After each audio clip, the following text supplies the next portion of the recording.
Thanks for coming back to the latest episode of the Credit Clubhouse. We are your one-stop shop for all things credit. Before we jump into our next episode, we have an exclusive offer for our listeners. If you're interested in attending any of our conferences throughout the year, we have a great deal for you. Just head to www.dealcatalyst.io, pick the event you want to attend, and enter the promo code CREDIT at checkout. This will give you 10% off any ticket to any conference. As always, don't forget to follow the show, rate us, and leave a review. We encourage your feedback. It'll help us make these episodes a better listen for you. And now, on to our next episode. Welcome back to our latest installment of the Credit Clubhouse. As always, I'm your host, Todd Anderson, Head of Content and Programming at Deal Catalyst. Joining me today is Kevin Canning, CEO of Quintus Capital. Kevin, it's great to meet you. Really appreciate your time. I'm looking forward to our conversation here today. Thanks for having me on. It's good to be. You know, I think you are my first Irish guest, so I think I'd start with a little bit of a high-level look at what Ireland looks like today when it comes to, what is the private credit market in Ireland today? Yeah, so even like just taking a step back of what is Ireland today. So like Ireland is a very progressive country and a very wealthy country now. There is significant wealth in Ireland. We'd have some investors in the Middle East, and I suppose even looking at Ireland from sort of the 360-degree view, we're nearly seen as like little USA as opposed to little Europe. Europe sort of has this stagnant view that things don't really move fast, that it's a bit old school, whereas America is kind of, move fast and break things, and a lot of wealth and a lot of innovation. So we sit somewhere in the middle, and Ireland is certainly a very wealthy country. We're one of the only countries in the world that has significant government surpluses these days, year on year. We have a sovereign wealth fund that's grown significantly over the last 10 years. There's a lot of money funneling into the private markets and the private credit markets as a result. Now, the credit markets in Ireland's always a little bit behind in, London and New York and in terms of financial expertise and sophistication. So we're getting there, but we've a small banking system. We have two pillar banks, two main banks to do a lot of the lending, and they're becoming stricter and stricter and more selective because they can be, and that's creating massive opportunities in the credit markets in Ireland.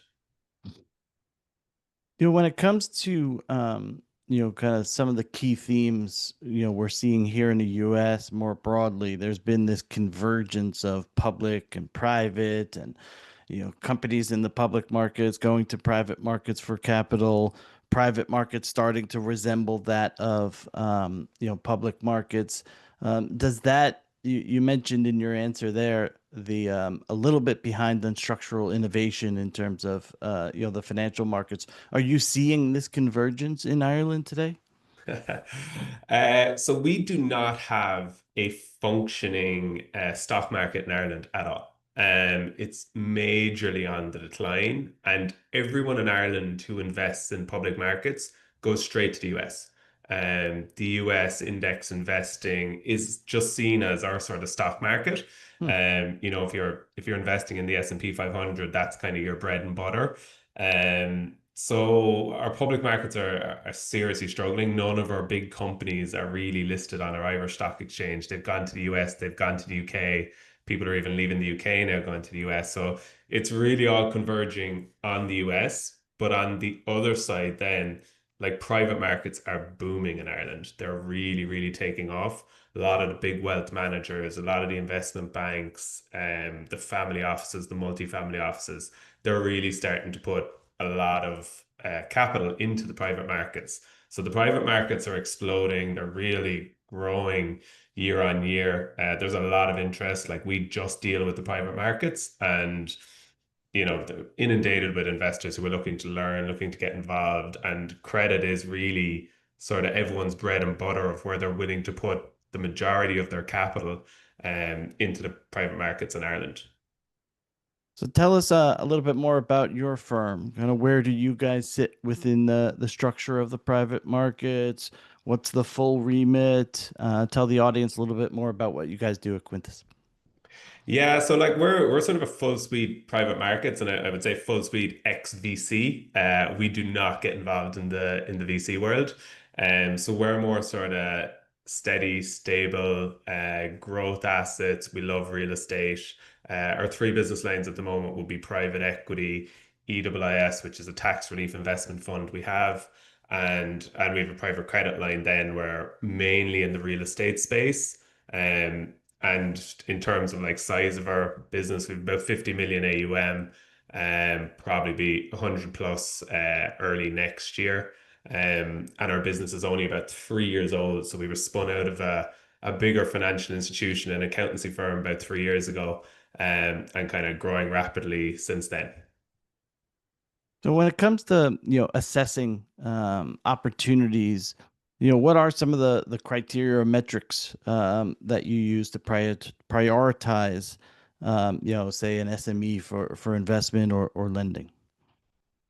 Yeah, like if you're looking at the credit space, like we very much operate in the kind of the mid-market space. Mhm. And if you go kind of to the upper tier of the market in the kind of 20 to 25 million ticket plus, you're sort of into the big players. There's a lot of the big, even the US private equity institutions here in Ireland and in certain credit spaces, specifically the real estate development space. KKR, Apollo, Blackstone, they'd all have platforms here, but they all want to deal in the bigger ticket stuff. So it's very Yeah. competitive in that space. So we kind of operate more in the mid market and the sort of 3 to 15 million ticket size. We just closed our biggest PE deal. It was kind of a 20 million deal.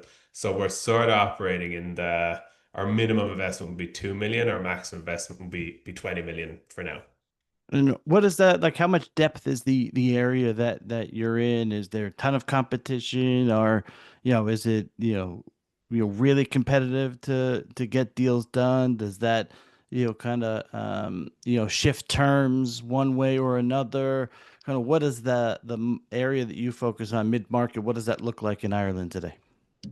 Yeah, I met one of my business partner we have in the UAE recently, and I was out there and he asked me, do I understand the concept of blue and red oceans? So ocean is very competitive. There's sharks everywhere. Everyone's fighting for scraps. Blue ocean, there's just no competition. It's Yeah. very plain sailing. It's very easy.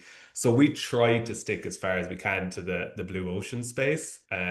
And looking for opportunities where there isn't a whole lot of competition to get better pricing and longer to get deals done. The Irish private markets is still in its infancy. There's certain aspects of it are really competitive and really, they're red waters, mainly the Irish residential development space.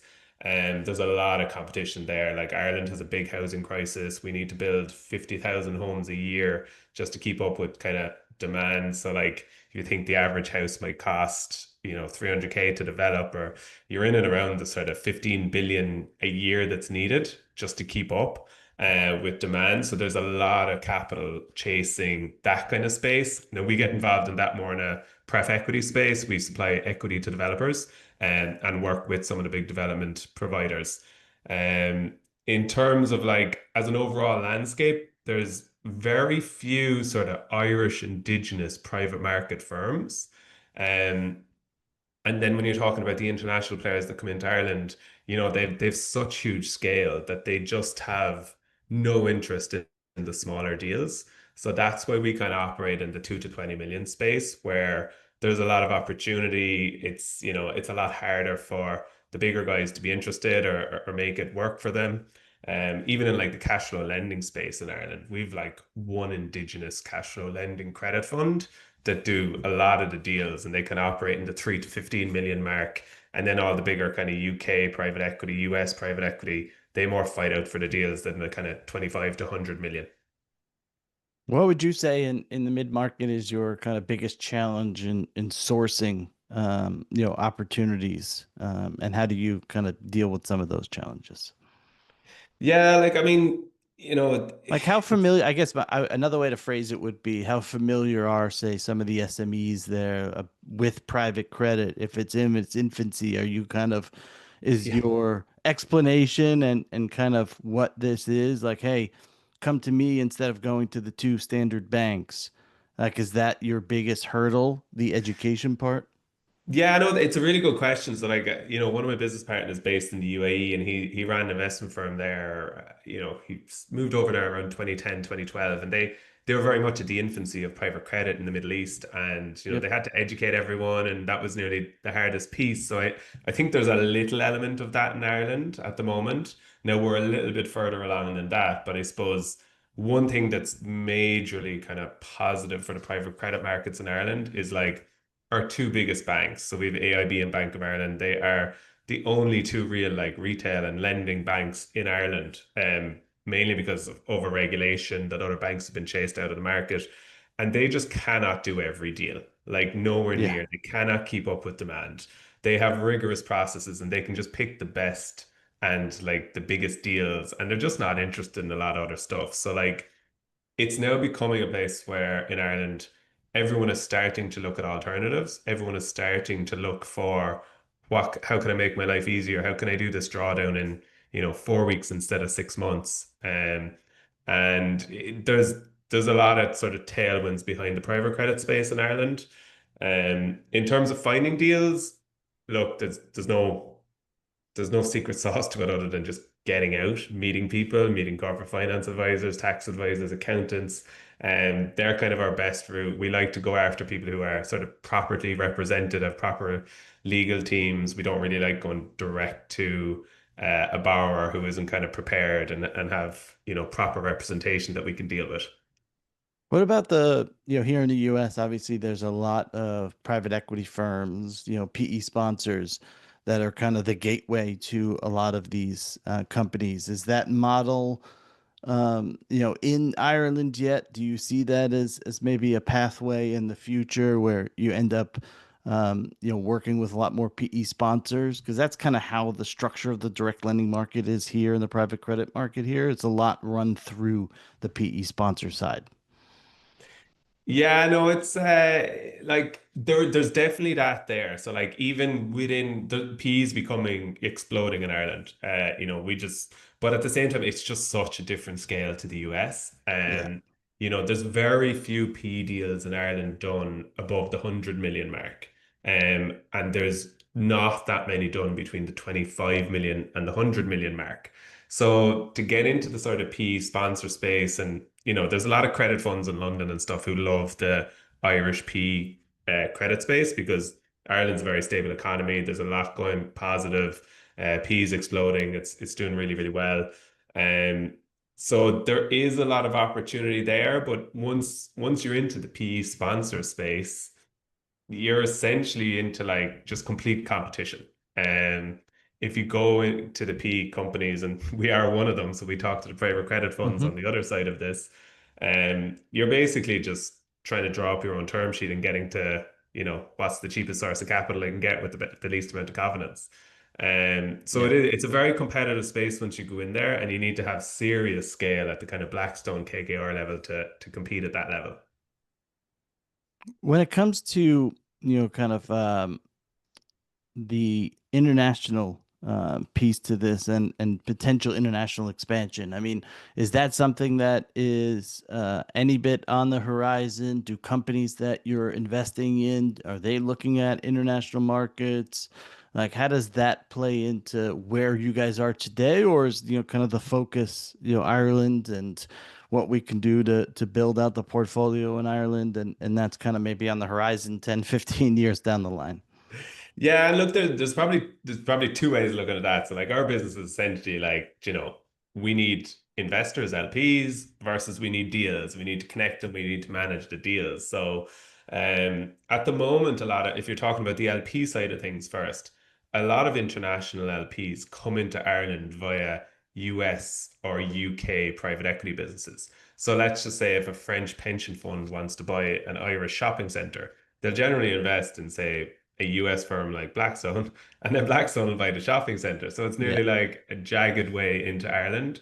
So we are sort of working on a direct route for LPs to come into Ireland through sort of Irish investment firm, as opposed to a US one who wouldn't have as many boots on the ground. Yeah. Now, in terms of deals and companies we look at, Ireland's a tiny market. So like we two countries within our island. So there's sort of 7 million the whole island, but like just our country, the Republic, it's only around 5 million people. So tiny market. The the kind of goalpost for everyone, or the goal has always been get to the US, conquer the US. The UK to a lesser, there's 70 million people in the UK. It's a beast of a market in itself, and it's so segregated depending on different places. Hmm. Um, our latest, our biggest P deal that we just did recently, it's actually split between the UAE and Ireland. So, and I'd say there's three or four of our earlier companies we've invested in have expanded to the UAE first now, as opposed to Mm, going to the UK or the US. interesting. So we actually see that as a really good opportunity for us as a niche, and also Irish companies in general, to go directly to the Middle East through the UAE, because there's a lot of similarities. There's a lot of Irish in the UAE. We have boots in the ground in the UAE as well. We have a shareholder there. And it's a young, vibrant population that's wealthy, so it really works. It ticks a lot of boxes. So coming to, the macroeconomic, kind of, I guess you could say headwinds in some ways, but it feels like Europe is maybe having a bit of a moment, given that the volatility here in the US and where people might want to put money to work. But has your approach changed, or kind of evolved the last couple of years, given the macro environment that we're living in right now? I mean, it hasn't really. Like, Ireland has been very stable throughout all of this. If you're talking kind of public markets perspective in the wealth management space, who, they essentially, most of them now just invest in index funds. There's not a whole Yeah. lot going on in the public markets other than index funds. There's probably been a bit of maybe I shouldn't be so exposed to the US. Maybe I should go to Europe a bit, maybe to the UK. And that's kind of reshuffled a little bit. But realistically, everyone still loves to have their money in the S&P 500 or the Nasdaq. Like that. That is the bread and butter for the whole world, really. And Yeah. even like, we'd have investors in the UAE and stuff, and even the commonality of the dollar that everyone can accept. Now we use the euro in Ireland and stuff, so there is a bit of an FX risk there. And over the last year, that has changed a lot. It kind of got people to think a little bit about, should I have so much of my money in dollars when I'm actually based in Europe? But in our world, in the credit space in Ireland and everything, there hasn't been a whole lot of changes. Now, we are heavily reliant on US multinationals in Ireland, like really, really reliant. And, Howard Lutnick is very aware of this. Donald Trump is very aware of this. He owns a hotel in Ireland that's hosting our Irish golf event next September. Hmm. They would love to, get some of those taxes back to the US that has made our country so wealthy. So there is always just a bit of an air of caution in Ireland that, some of the US multinationals might leave as opposed to US policy, or because of US policy. When it comes to risk, a bit of a obviously nascent market that you're in, it's growing.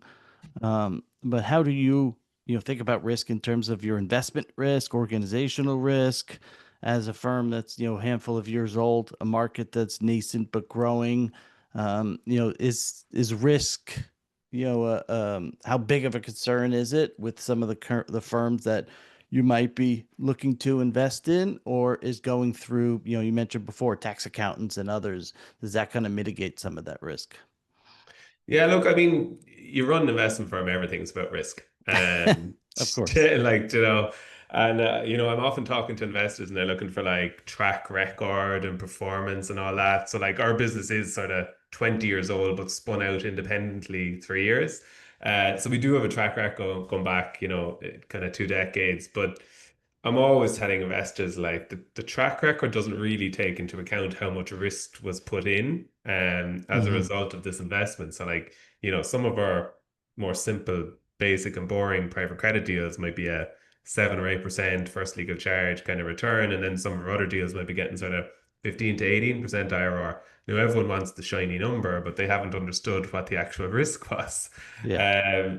I think from our perspective, it's basically about getting the best return for the least amount of risk, and I think that always has to be your remit as an investor. When thinking about the, kind of broader ecosystem in Ireland, I mean, is there any particular areas that, kind of are most exciting? It sounds like real estate is obviously one area that gets a lot of attention in the space, but there are other areas within the market that you think are poised for growth over the next couple of years that maybe could present an opportunity for a firm like Quintus and kind of the broader private credit market in Ireland. Yeah, like real estate is Irish people love real estate. I know that's probably true most places in the world, but Ireland especially. Like if you can, everyone in Ireland has their wealth locked up in some sort of real estate. We've had massive bubbles and crashes. We haven't had one now in nearly 20 years, but it has happened and it's destroyed our economy previously. There is a huge opportunity in the residential development space. We are just building so many homes, but we have such a big shortage. We do quite a bit of sort of equity investing in the space, and it's working out really well.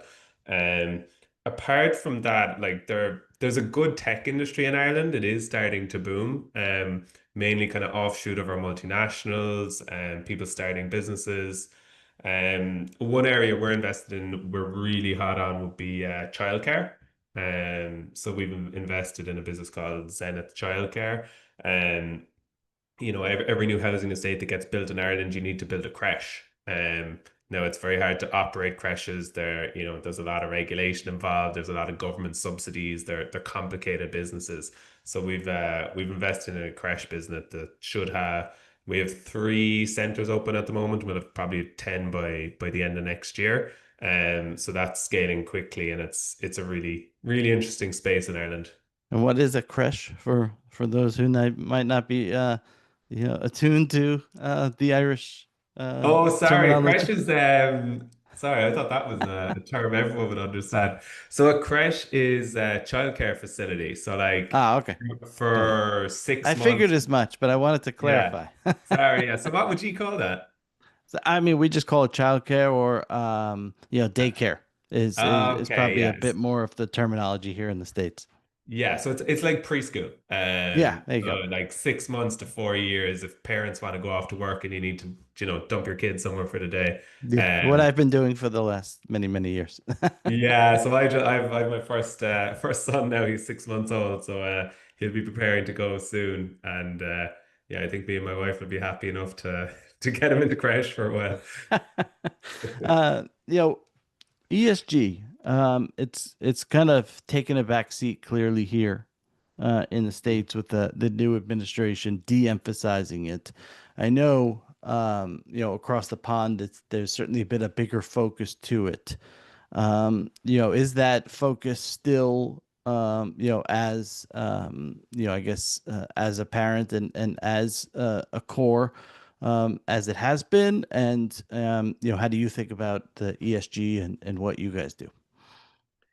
It's certainly waning a bit in the last year. The EU, so we're kind of governed by the EU for a lot of these Hmm. sort of policies and stuff. We don't have a whole lot of autonomy when it comes to certain things. And for a while, it was getting a bit overkill. It was becoming very, very challenging to run businesses. Yeah. Some of the businesses we've invested in are, our own business is, 10 people, 16 if we include our non-execs and stuff. And like at that scale, it's very hard to have, compliance officers to keep up with different regulations and that kind of stuff. So it has been kind of said for years that we were losing out to, say, the US because the US was just moving quickly and focusing on innovation and growth, whereas we often had talented people working on compliance and regulation and this sort of stuff. So Mhm. I think people are starting to wake up to that in Ireland and the EU, which is great as a business owner. I think we do need to be focused more on sort of growth and growing our own indigenous economy, as opposed to kind of focusing on regulation and this kind of stuff.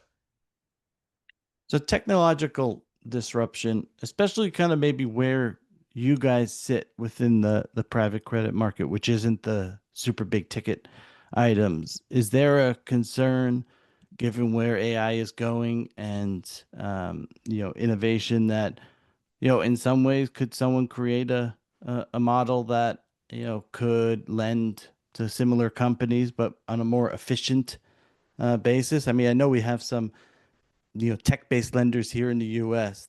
Now, granted, I don't think they're giving tickets of $3 and $25 million, but on the smaller end of the market, is that a concern for you as a business owner? Yeah, like I mean, I love the innovation that's going on at the moment. Like I've been a or public market investor all my life, so I listen to a lot of earnings calls of all the hyperscalers and that kind of stuff. I'm very interested in the tech sector personally.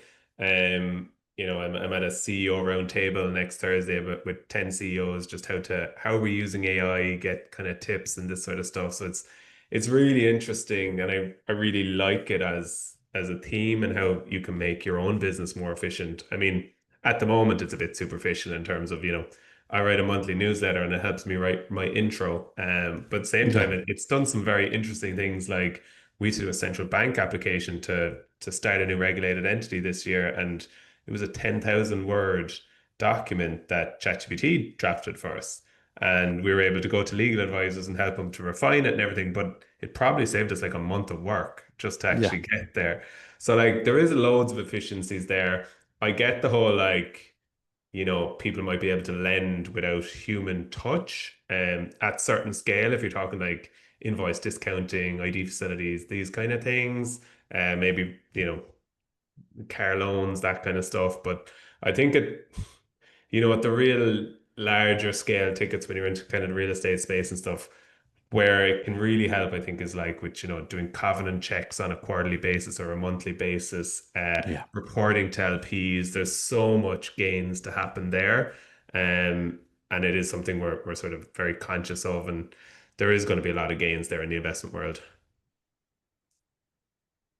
In the Irish market, at least, I mean, what would you say are some of the misconceptions about private credit or SME in equity investing? I mean, are there misconceptions? Where is the kind of the market from the borrower or user standpoint? I mean, we touched on it a little bit before, but curious to get your thoughts on kind of the myths or misconceptions about what you guys are doing. Yeah, like I find that private credit is starting to get known relatively well now from a borrower's perspective. So if you own a business that is of a certain scale and you're into the lending world, you've probably gone to your banks and your banks have probably told you about private credit. So I think it's starting to get well known from a borrower perspective and like an SME business owner perspective. They might need advisors to help them get there and stuff, but where I think the big misconception or kind of lack of awareness is actually at an LP level. So you have sort of plenty of LPs in the institutional space and in the more sophisticated markets who, totally get credit. Making 10 to 18% IRRs without taking equity risk is amazing when you look at sort of bank deposits in Ireland make 2% or less. Um, but it's the educational piece and the misconceptions of kind of the high net worth space in Ireland that could be worth, 10 to 100 million, that they don't really get it or they don't understand it. And they're doing a bit of public credit through maybe their wealth manager and that sort of stuff. But like in my mind, they should all nearly have their own mini lending businesses where they're allocating 10 to 20% of their wealth to just private credit. I mean, do you see, you mentioned at the very top the how wealthy Ireland is. I mean, is there a fear that some of this wealth kind of, goes outward and doesn't stay in what, even if it is what you guys are doing or I mean, I would guess that would be a fear given the nascency of some of these markets, but you want some of that wealth to obviously stick around. Yeah, like we're a small, well, we're a small open economy. Yeah. So the more that goes on in Ireland, the better for us, the more tax revenues, all that kind of stuff. At a multinational level, we have big taxpayers here like kind of Pfizer, Intel, even all the hyperscalers, Google and Meta and everything. So like there'd be a lot of consciousness that they could, up and leave, albeit they are very embedded in our economy and at this stage. Like a lot of the wealth has been created by Irish individuals. Now I used to be a tax advisor up to about 5 years ago. So I used kind of help these people to move offshore and maybe go to, the UAE or Portugal or somewhere where they could get more favorable tax treatments and not pay as much in Ireland. But in general, Irish people love Ireland and they want to stay here, contribute to the economy, raise their kids here. So a lot of people who do leave maybe for a few years for tax strategies and stuff like that, they end up coming back or they're not prepared to actually move fully. Yeah, we do love our country. You mentioned, kind of a couple of times hyperscalers. I mean, are you and real estate being as interesting and an opportunity in Ireland, are you seeing, kind of the data center boom, which is happening obviously around the world? Is there any of that happening in Ireland? What could that opportunity look like as obviously AI and these tools begin to rapidly grow? Yeah, we've had a massive boom in that over the last like 25 years. Like we've been one of the main, I'd say, benefactors of that in the world. We're a very kind of centrally located country between the US and Europe and the Middle East, and people have liked to put their data centers in Ireland. It's ran into significant issues in the last 5 years with planning issues and lack of energy resources. Yeah. No different to the US. They're big energy users. People are starting to complain, saying, "Why am I paying higher energy prices to use for data centers?"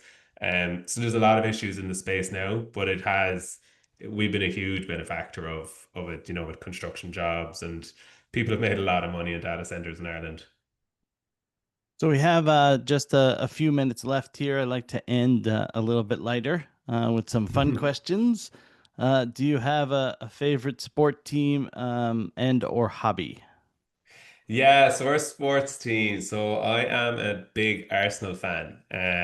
Not sure how familiar you are with the Premier Yep. League, but they're owned My by the Crown. father-in-law is like a huge Premier League, a huge, Okay. soccer fan all around the world. So he kind of at least keeps me a little bit up to date. So I'm familiar, but I can't say I'm a big watcher. Okay, so Arsenal would be their kind of big team in London, owned by the Kroenkes, who own the LA Rams Yep. and like Walmart family and stuff. So they've done a fantastic job over the last 5 years. Arsenal are now like top of the Premier League, and but we haven't won it in 20 years. So I'm really hoping we get there this year. And I don't know how familiar you are, but we have an indigenous sport called hurling. Uh, I've heard of it, but I yeah, I so couldn't tell you the first thing about it, but I've certainly heard of it. it's like an amateur sport where every year the big final would have a sellout stadium, impossible to get tickets, and it's like 85,000 in the stadium. Wow. So it's like it's a big event. But yeah, my home team is a team called Cork, and we have again not won in 20 years, and we're often favorites in finals. Even up to this year, we were in the final in September and we lost again. So yeah, or in yeah 2 months ago. Yeah, so we keep losing finals with Arsenal and Cork. So. Well, I can sympathize because teams that I root for tend to get very close and keep losing as well. So, Who would your local teams be? like say in American football, the Buffalo Bills, they Okay. keep getting as close as you can get, and then they do something and they lose pretty much every year. So Yeah, I it's watched the Cowboys documentary recently, and kept losing finals to them. yep, that was the early 90s. It was a troubling childhood. Yeah. One surprising thing about yourself. So what's the thing about me? So I suppose, yeah, this is one about me or kind of my dad.